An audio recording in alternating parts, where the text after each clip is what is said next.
ഏറ്റവും വലിയ നന്മ എന്താണ്? ഈ ഭൂമിയിൽ കടം മാറുന്നതോ കഷ്ടത മാറുന്നതോ രോഗം മാറുന്നതോ ആണോ പ്രിയരെ? അല്ല.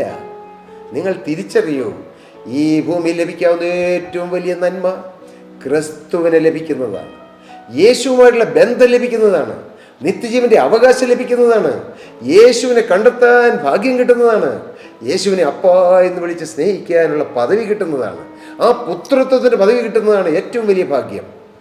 ആ ഭാഗ്യം ദൈവം നമുക്ക് തരും. ഉയർത്തെഴുന്നേറ്റ യേശു ക്രിസ്തു 40 നാളോളം തൻ്റെ പ്രിയ ശിഷ്യന്മാർക്ക് പ്രത്യക്ഷനായി ദൈവരാജ്യത്തെക്കുറിച്ചുള്ള കാര്യങ്ങളും മർമ്മങ്ങളും അവർക്ക് പറഞ്ഞു കൊടുത്തു. മാത്രമല്ല, യേശു ജീവിക്കുന്നുവെന്ന് അനേകം ദൃഷ്ടാന്തങ്ങളാൽ അവർക്ക് കാണിച്ചു കൊടുത്തു. എന്തിനാണ് നമ്മുടെ ജീവിതത്തിൽ അനേകം അനുഭവങ്ങൾ കർത്താവ് തരുന്നത്? യേശു ജീവിക്കുന്നുവെന്ന് നാം വിശ്വസിക്കാനാണ്. ചിലർക്ക് വലിയ രോഗസൗഖ്യം കർത്താവ് കൊടുക്കുന്നു. ചിലർക്ക് ചില കടബാധ്യതകൾ മാറ്റുന്നു.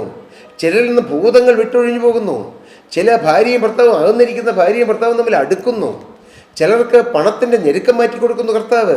അതിൻ്റെ ആത്യന്തികമായ ലക്ഷ്യം എന്താണ്? യേശു ജീവിക്കുന്നുവെന്ന് അവർക്ക് ബോധ്യപ്പെടുത്തി കൊടുക്കുക. എൻ്റെ കഴിവുകൊണ്ടല്ല, എൻ്റെ ശക്തി കൊണ്ടല്ല, എൻ്റെ ഉത്സാഹം കൊണ്ടല്ല, എൻ്റെ പഠിപ്പ് കൊണ്ടല്ല, എൻ്റെ കുടുംബ മാഹാത്മ്യം കൊണ്ടല്ല, അറിവ് കൊണ്ടല്ല. ഹല്ലേലൂയ.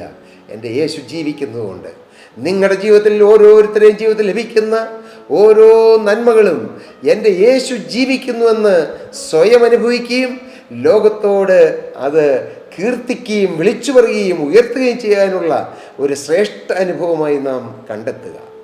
കടബാധ്യത വന്നു കയറുമ്പോൾ കുടുംബമായി ആത്മഹത്യ ചെയ്യുന്ന എത്രയോ ആളുകൾ.